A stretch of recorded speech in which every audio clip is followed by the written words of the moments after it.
बिस्मिल्लाहिर्रहमानिर्रहीम। अस्सलाम वालेकुम बच्चों, हमारा जो आज का नेक्स्ट टॉपिक है चैप्टर नंबर 1 के हवाले से एक बहुत ही इंटरेस्टिंग टॉपिक जिसका नाम है इंटरनेशनल सिस्टम ऑफ यूनिट्स। ये इंटरनेशनल सिस्टम ऑफ यूनिट्स जो है जी, ये आप लोगों को पता है कि चलिए पहले सबसे मैं इसका नाम लिख देता हूँ जी, international system of units. International, माशाल्लाह मार्कर भी अल्लाह को प्यारा हो गया है। इंटरनेशनल सिस्टम ऑफ यूनिट्स, ये बड़ा इंटरेस्टिंग टॉपिक है। अक्सर बच्चे इसमें थोड़े से कंफ्यूज भी रहते हैं। उन लोगों को यूनिट्स के हवाले से कुछ MCQs अगर जब पूछ लिए जाते हैं तो इनकी डरावनी शक्लें बन जाती हैं। ठीक है जी, इनको समझ नहीं आती कि हमने क्या यूनिट्स कैसे निकालने हैं, क्या क्या बताना है, ये वो सारा। तो बच्चों सबसे पहले नंबर पे देखें 1960 में, ठीक है जी, 1960 जिसको प्यार से बोलेंगे 1960 में बच्चों एक ना इंटरनेशनल कमेटी बिठाई गई थी। मैं साथ साथ लिखता जा रहा हूँ, आप लोग भी नोट करते जाएं। इंटरनेशनल कमेटी बच्चों बनाई गई थी और ये कमेटी ने एग्री किया था, इस चीज़ के ऊपर एग्री हुए जी बच्चों। ये कमेटी में जितने भी लोग बैठे थे वो इस चीज़ के ऊपर एग्री हुए कि जितनी भी फ़िज़िकल क्वांटिटीज़ है ना, उन फिज़िकल क्वांटिटीज़ की कुछ बच्चों डेफिनेशंस, कुछ उनकी डेफिनेशंस और कुछ उनके स्टैंडर्ड को ना हम लोगों ने डील किया था इस मीटिंग के अंदर ना। कुछ स्टैंडर्ड और कुछ डेफिनेशंस जो फिज़िकल क्वांटिटीज़ की डिसाइड हुई थी। दोबारा सुन लें, 1960 में इंटरनेशनल कमेटी बच्चों एग्री हुई जिसमें फ़िज़िकल क्वांटिटीज़ में PQ लिखा, फ़िज़िकल क्वांटिटीज़ के डेफिनेशंस का सेट और उनके जो कुछ स्टैंडर्ड थे बच्चों, उनको बेसिकली डील किया गया था। और ये जो सिस्टम उस वक़्त इस्टेब्लिश हुआ था, that system is known as international system of units. ठीक हो गया बच्चों। अब इस इंटरनेशनल सिस्टम ऑफ यूनिट्स की बेसिकली इस इंटरनेशनल सिस्टम ऑफ यूनिट की बच्चों 3 टाइप्स बनाई गई थी। कितनी टाइप्स उस वक़्त बनाई गई थी बच्चों? उस वक़्त इनकी कितनी टाइप्स बनाई गई? 3 टाइप्स बनाई गई। उनमें से पहले का नाम था जी base units. Units of base quantities are called base units. दूसरे का नाम था बच्चों derived units. Units of derived quantities are known as derived units. और तीसरे नंबर पर बच्चों आए सप्लीमेंट्री यूनिट्स। वो जो जियोमेट्रिकल क्वांटिटीज़ थी ना, मैंने आपको प्रीवियस लेक्चर में बताया था, तो बच्चों उनके जो यूनिट्स आए उनका नाम रखा गया सप्लीमेंट्री यूनिट्स। ये 3 तरह के यूनिट्स बच्चों आप लोगों के सामने फिज़िक्स की दुनिया में आ गए।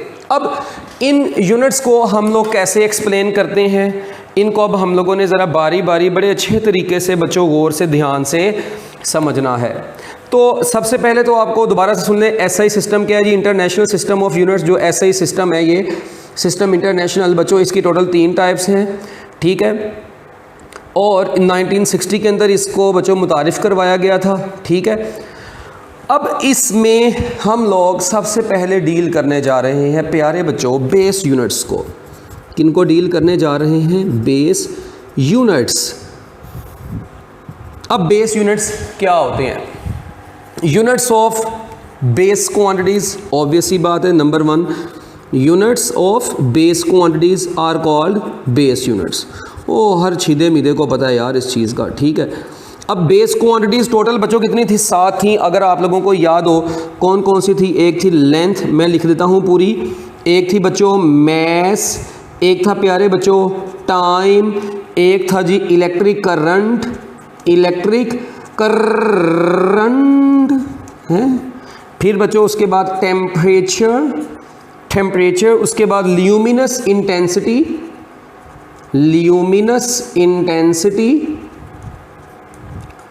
और लास्ट वन है बच्चों क्वांटिटी ऑफ मैटर। हम लोग इसको प्यार से अमाउंट ऑफ सब्सटेंस भी बोलते हैं, जो कि क्वांटिटी ऑफ मैटर भी है। अच्छा, ये बच्चों 7 बेस क्वांटिटीज़ आप लोगों के पास हैं। इन्हीं बेस क्वांटिटीज़ के जो यूनिट्स होंगे वो बेस यूनिट्स कहलाएंगे। अच्छा, अब लेंथ का, जिस तरह आप लोगों को पता है लेंथ का जो यूनिट है वो बच्चों क्या है? मीटर है। लेंथ का यूनिट क्या है मीटर। इसी तरह बच्चों मैस का, इसको मीटर को हम लोग किससे रिप्रेजेंट करते हैं, स्मॉल एम से रिप्रेजेंट करते हैं। इसी तरह मैस का किलोग्राम है, उसको हम लोग केजी से रिप्रेजेंट करते हैं। टाइम का आपको पता है बच्चों सेकंड है, इसको हम लोग स्मॉल एस से शो करते हैं। इलेक्ट्रिक करंट का बच्चों एम्पेयर है, इसको हम लोग ए से शो करते हैं। जो टेम्परेचर होता है बच्चों ये डिग्री केल्विन होता है, तो हम लोग इसको लिखते के हैं, इसके साथ डिग्री नहीं लगाते, केमिस्ट्री में आप लोग इसको पढ़ते हैं। उसके बाद कैंडेला है सी डी, और उसके बाद अमाउंट ऑफ सब्सटेंस या क्वांटिटी ऑफ मैटर जिसका नाम है प्यारे बच्चों मोल। तो ये आप लोगों के पास 7 बेस यूनिट्स हैं टोटल फिजिक्स की दुनिया में। ठीक हो गया बच्चों। हम लोग ना अब इन्हीं 7 बेस यूनिट्स की, इसकी बकायदा पूरी डेफिनेशंस हैं, बकायदा आपके पेज, जो आखिरी पेज है ना जो इस चैप्टर का, उस पेज के मतलब चैप्टर कह रहा हूँ सॉरी, अपनी फिजिक्स की बुक के ना ग्लोसरी के अंदर ना बच्चों यहाँ पे कुछ डेफिनेशंस लिखी हुई हैं, उनको आप लोगों ने ज़रा अच्छे तरीके से हमें पढ़ लेना शुगल में, ठीक है ना। इन सारों की मीटर की अलहदा से, सेकंड की अलहदा से, केल्विन की अलहदा से, क्वांटिटी ऑफ मैटर की अलहदा से, इनकी पूरी डेफिनेशंस लिखी हुई हैं, मगर अभी फ़िलहाल हमें उनकी ज़रूरत नहीं है, हम लोग थोड़ा सा बात को आगे बढ़ाते हैं। ये बेस यूनिट्स हो गए। इसके बाद बच्चों हम लोग नेक्स्ट चलते हैं अपने डिराइव्ड यूनिट्स की तरफ। किसकी तरफ प्यारे बच्चों, डिराइव्ड यूनिट्स की तरफ। अब डिराइव्ड यूनिट्स कौन से होते हैं जी, यूनिट्स ऑफ डिराइव्ड क्वांटिटीज।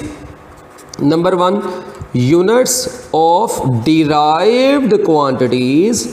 बच्चों जो डिराइव्ड क्वांटिटीज के यूनिट्स होते हैं उनको हम लोग डिराइव्ड यूनिट्स बोलते हैं, ठीक है। लिख लें, शाबाश, जल्दी जल्दी मेरे साथ साथ आप लोगों ने लिखते जाना है ताकि हम लोग आगे को भी चल सके। अब फॉर एग्जांपल मैं आप लोगों को कहता हूँ यार वेलोसिटी। अब हर छीदे मीदे को पता है कि वेलोसिटी जो होती है बच्चों वो होती है डिस्प्लेसमेंट डिवाइडेड बाय टाइम। अब डिस्प्लेसमेंट का यूनिट होता है मीटर, टाइम का यूनिट क्या होता है जी, सेकंड होता है। तो ये वेलोसिटी का यूनिट क्या बन गया बच्चों, metre per second.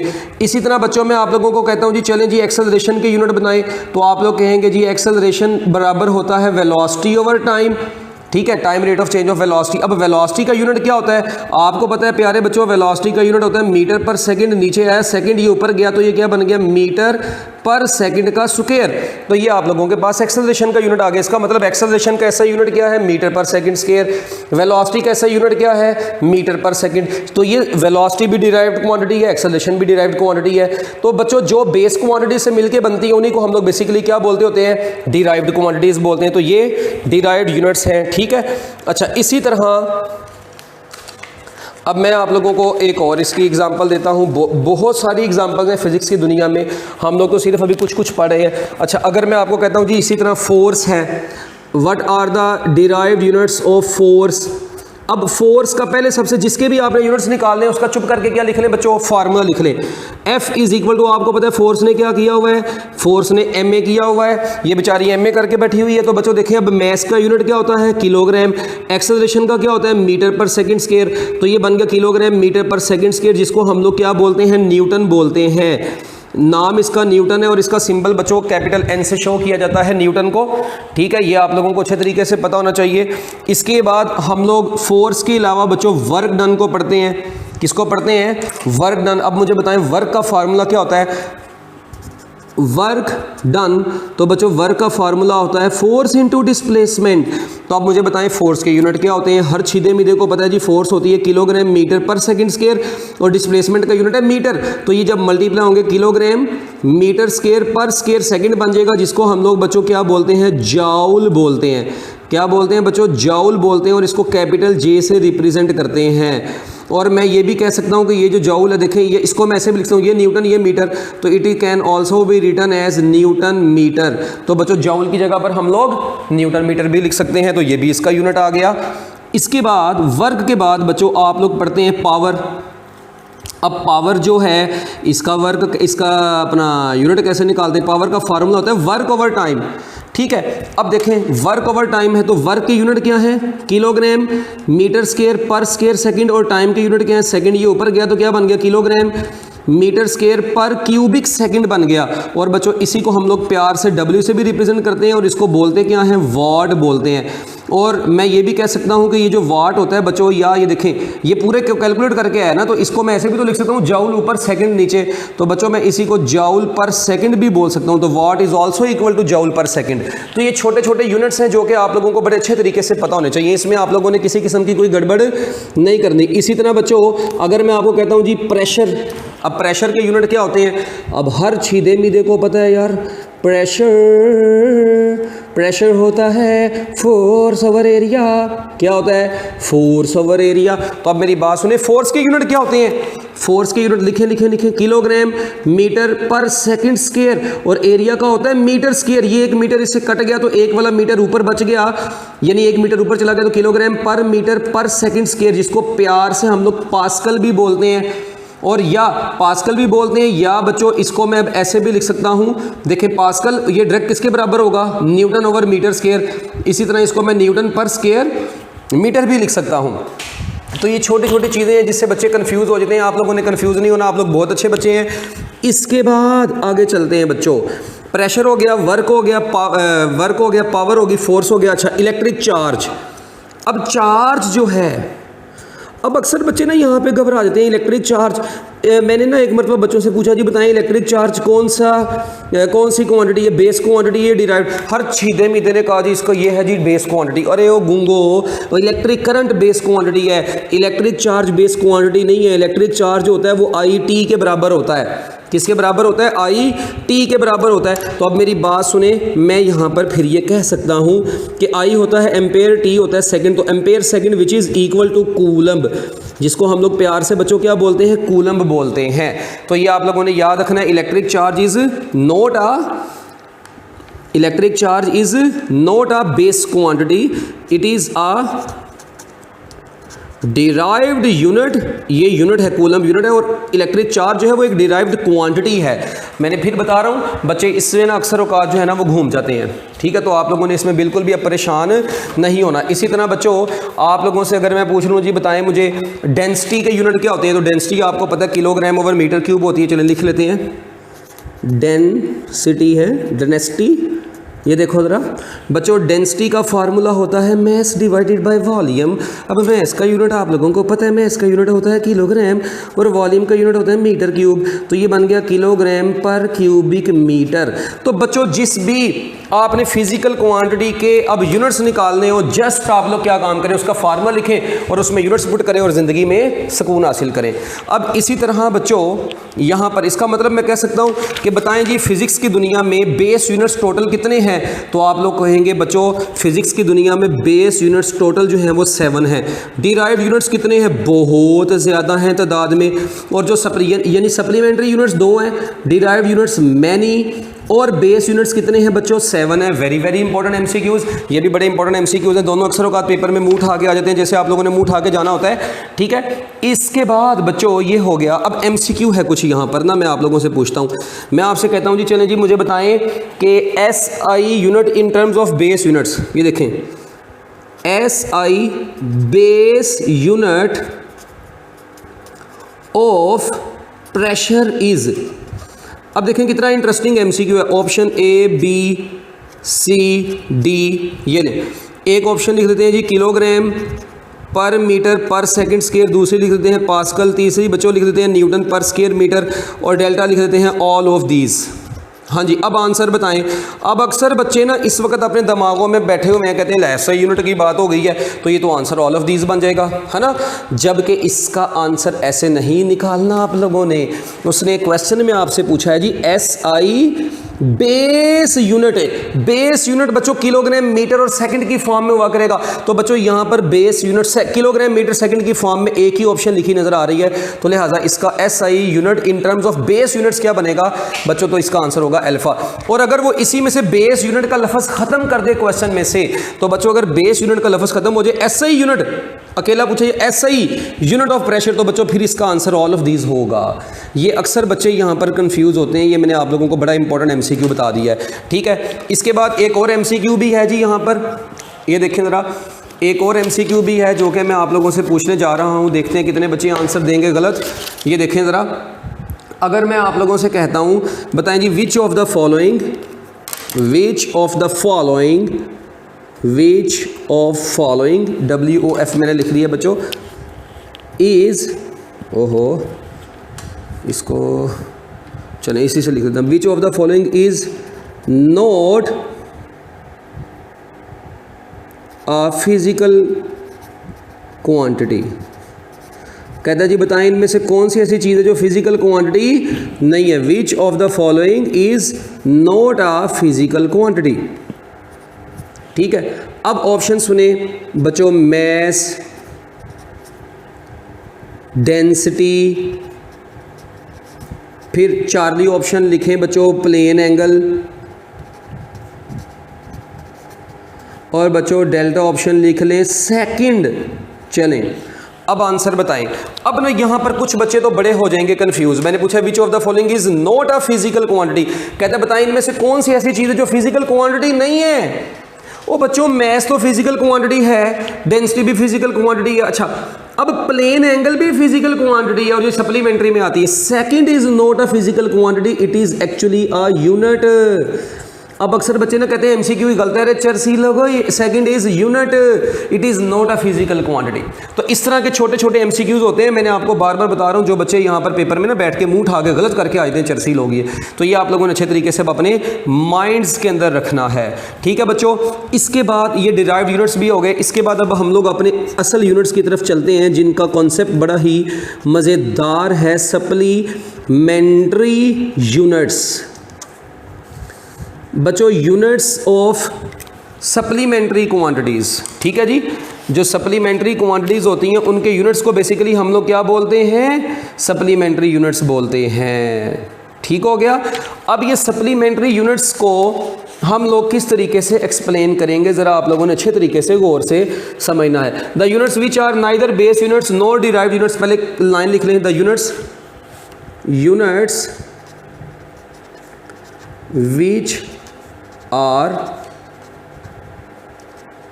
Neither base, ठीक है जी, neither base nor derived units are called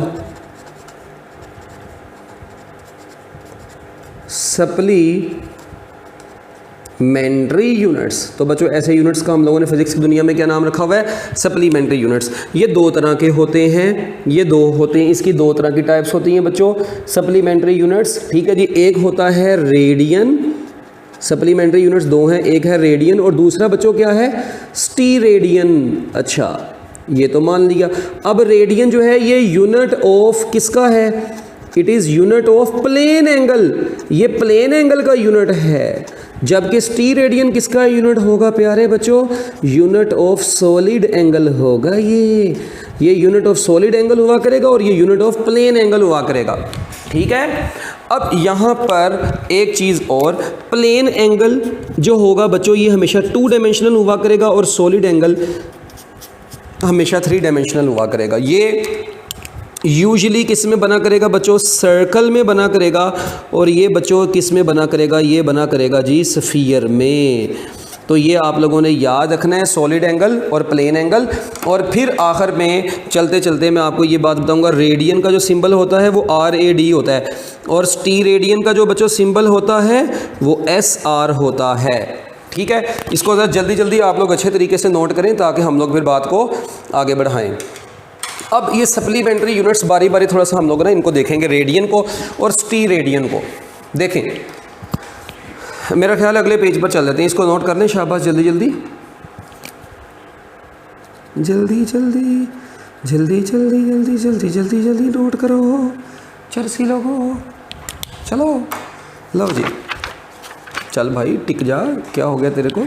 लो जी बच्चों, रेडियन और स्टीरेडियन। देखें रेडियन को सबसे पहले नंबर पर देखो, ये देखो बच्चों, मैं आप लोगों की निगाहों के सामने एक प्यारा सा सर्कल बनाता हूँ।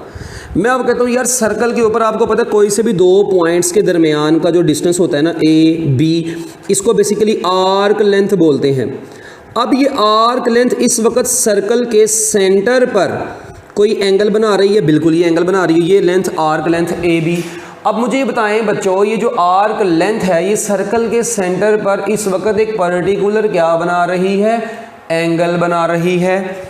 ये जो एंगल सर्कल के सेंटर पर बनता है, this angle is known as plane angle.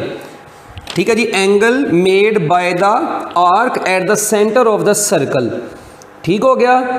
अब बच्चों ये जो आर्क लेंथ सर्कल के सेंटर पर एंगल बना रही है, this angle is known as plane angle, और इस एंगल का यूनिट क्या होगा, रेडियन होगा। अब आप लोग एक चीज पे गौर करें, ये सर्कल का रेडियस है, ओ ए और ओ बी सर्कल का रेडियस है।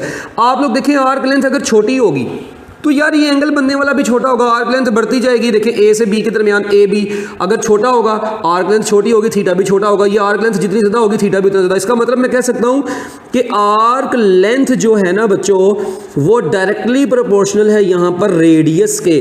तो मैं L is directly proportional to R लिख सकता हूँ। और जब इस प्रोपोर्शनलिटी के साइन को ख़त्म करते हैं, इक्वल कांस्टेंट आता है और इस कांस्टेंट को हम लोग थीटा बोलते हैं। तो L is equal to theta R या L is equal to R theta. ये आप लोगों के पास फाइनल फार्मूला आ गया है। इधर से जब आप लोग थीटा को निकालेंगे तो थीटा बराबर आएगा बच्चों L ओवर आर के। अब देखें, अगर मैं आप लोगों को कहता हूं जी बताएं ये थीटा 1 रेडियन कब होगा, और याद रखना एक बात और, ये रिलेशन उस वक्त वैलिड है बच्चों कब, व्हेन थीटा यहां पर इन में बच्चों theta is measured in radian. ये याद रखिएगा बच्चों, इन में जो थीटा है उसको किस में मेजर करना है, हमेशा आप लोगों ने रेडियन में मेजर करना होता है। और बच्चों मेरी बात सुने, ये थीटा 1 रेडियन कब होगा, अगर arc length, if arc length बच्चों, अगर arc length is equal to radius of the circle. बच्चों अगर आर्क लेंथ सर्कल के रेडियस के क्या हो जाए, बराबर हो जाए, तो जो थीटा होता है याद रखिएगा बच्चों वो कितना होगा, 1 रेडियन होगा। अगर आर्क लेंथ सर्कल के रेडियस के क्या होगी बच्चों, बराबर होगी, तो ये थीटा कितना हुआ करेगा, 1 रेडियन। अच्छा, अगर आर्क लेंथ 10 मीटर और रेडियस 2 मीटर हो तो बच्चों 10/2 5 रेडियन आंसर आ जाएगा। इसका मतलब if you are given length, arc length and radius, you can calculate angle. Similarly if you are given angle and radius, you can calculate arc length. तो ये 3 चीजें, इनमें से कोई सी 2 भी दी हो बच्चों, आप लोग क्या कर सकते हैं, फिर तीसरी मालूम कर सकते हैं। तो ये तो बात होगी ना रेडियन की। ठीक है, अब थोड़ी सी बात को हम लोग आगे लेकर चलते हैं किसकी तरफ, स्टी रेडियन की तरफ। अब बच्चों किसकी तरफ चलेंगे, स्टी रेडियन। ठीक है जी, ये कैसे बनता है, एक सफ़ियर। अब ज़ाहिरी बात है मैं पेज के ऊपर तो सफ़ियर को ड्रॉ नहीं कर सकता, तो थोड़ी सी अकल आप लोगों भी इस्तेमाल करेंगे। ये देखें, ये सफ़ियर है, let's suppose that is a sphere. इस सफ़ियर के ऊपर यहाँ पर हम लोगों ने बच्चों एक एरिया कंसीडर किया है। ये रेडियस है, ये भी रेडियस है, ये ओ है, ये एरिया ऑफ सेक्टर इसको बोलते हैं। ये जो एरिया हम लोगों ने बच्चों इधर सपोज किया है, ये एरिया इस वक्त सफ़ियर के सेंटर में जो एंगल बनाएगा, ठीक है, that angle is known as solid angle. और उसको मेजर किस में करते हैं, स्टी रेडियन में मेजर करते हैं। और सॉलिड एंगल, ये एंगल सॉलिड एंगल ये बन रहा है जो बच्चों, ठीक है जी। अच्छा यहाँ पे देखो, तुम लोग मेरी बात सुनो ज़रा, ऐसे जहाज़ किस्म के लोग हो, सारा उल्टा काम करवा दिया हो भाई। आर्क लेंथ जो है रेडियस के डायरेक्टली प्रोपोर्शनल तो है ही नहीं है, क्या हो गया, arc length, sorry, arc length is directly proportional to angle subtended at the centre of circle. ये एंगल के डायरेक्टली प्रोपोर्शनल है। ओ भाई ये एल बढ़ता जाएगा, ये थीटा बढ़ता जाएगा, तो arc length is directly proportional to angle. और जब ये एंगल बढ़ता जाएगा, ठीक है, तो ये एल बढ़ता जा रहा है, यानी एल बढ़ता जा रहा है, एंगल बढ़ता जा रहा है। कांस्टेंट उस वक्त क्या रह रहा है, यहाँ पे थीटा आना था, बाय मिस्टेक यहाँ पे आर लिखा गया था, यहाँ पर थीटा है, और ये बाद में बच्चों क्या बन गया है, रेडियस बन गया। ठीक है, ये इसी तरह यहाँ पर भी ये इस एंगल को ना ओमेगा से रिप्रेजेंट करते हैं, ओहम का साइन नहीं जो होता है इस तरह, ठीक है, ओमेगा से रिप्रेजेंट करते हैं ये स्टी रेडियन को।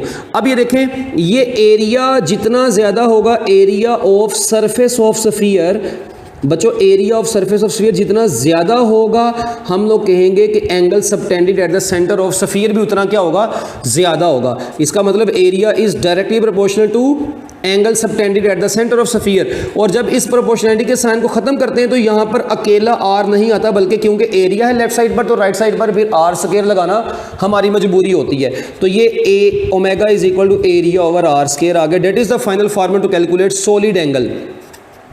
ये सॉलिड एंगल को कैलकुलेट करने का फाइनल फार्मूला है, ये प्लेन एंगल को कैलकुलेट करने का फार्मूला था। तो प्लेन एंगल जब भी निकालना है, theta is equal to L over R लगाना है। सॉलिड एंगल जब भी निकालना है, एरिया ओवर रेडियस का स्क्वायर लगाना है। तो देखें, अब मुझे बताइए ये सॉलिड एंगल 1 SR होगा कब, ये 1SR उस वक्त होगा जब एरिया और आर स्क्वायर आपस में इक्वल होंगे। इसका मतलब अगर सरफेस ऑफ स्फीयर, अगर area of surface of sphere और स्क्वायर ऑफ द रेडियस एक दूसरे के इक्वल हो जाएंगे तो बच्चों ये जो एंगल होगा, क्योंकि ये भी जब दोनों इक्वल हो जाएंगे, कट जाएंगे ना, तो आंसर 1 आ जाएगा। इसका मतलब है कि ये angle subtended at the centre of sphere is 1 steradian. कब? ये 1 स्टीरेडियन उस वक्त होगा if area of surface of sphere is equal to square of the radius of the sphere. तो बच्चों ये आप लोगों के पास एक छोटी सी बात थी जो कि आप लोगों को अच्छे तरीके से पता होनी चाहिए। ये MCQs अब इधर से ना 4-5 हैं बड़े ज़बरदस्त किस्म के। पूछा जाता है जी टोटल प्लेन एंगल, किसी भी सर्कल का टोटल प्लेन एंगल कितना होता है। अब प्लेन एंगल कैलकुलेट करने का तरीका मैंने आप लोगों को क्या बताया है। प्लेन एंगल कैलकुलेट करने तो फार्मूला L/R लगाना है। अब theta is equal to L/R है। एक सर्कल की टोटल लेंथ, क्योंकि total plane angle mean total length of the circle, तो total length of the circle 2πr होती है, नीचे भी r, तो बच्चों थीटा आ गया 2π radian. So very very important MCQ के टोटल प्लेन एंगल किसी भी सर्कल का कितना हुआ करेगा प्यारे बच्चों, वो 2π रेडियन हुआ करेगा। इसी तरह टोटल सॉलिड एंगल कितना हुआ करेगा, हर छीदे मीदे को पता है यार सॉलिड एंगल कैलकुलेट करना है। अच्छा, सॉलिड एंगल कैलकुलेट करने के लिए omega is equal to area over are square. और स्फीयर, टोटल स्फीयर में सॉलिड एंगल बनता है और स्फीयर का एरिया होता है 4πr स्क्वायर, और नीचे भी आर स्क्वायर से कट गया तो आपके पास आंसर बच गया 4π st रेडियन। इसका मतलब है टोटल सॉलिड एंगल किसी भी स्फीयर का कितना हुआ करेगा 4π st रेडियन। प्लेन एंगल कितना हुआ करेगा 2π। Solid angle is 4π, plane angle is 2π। अगर पूछे सेमी प्लेन एंगल, तो सेमी प्लेन एंगल कितना होगा बच्चों, इसको हाफ कर दें तो वो पाई रेडियन बनेगा। सेमी सॉलिड एंगल कितना बनेगा, इसको हाफ कर दें तो वो 2π st रेडियन बन जाएगा। तो ये थे बच्चों आप लोगों के पास कुछ छोटे छोटे MCQs base units derived units के हवाले से। मैं उम्मीद करता हूँ कि गलती से आप लोगों को ये चीज़ें थोड़ी सी समझ आ गई होंगी। इंशाल्लाह ज़िंदगी रही तो फिर नेक्स्ट टाइम मुलाकात होगी। बेस्ट ऑफ लक, अल्लाह हाफिज़।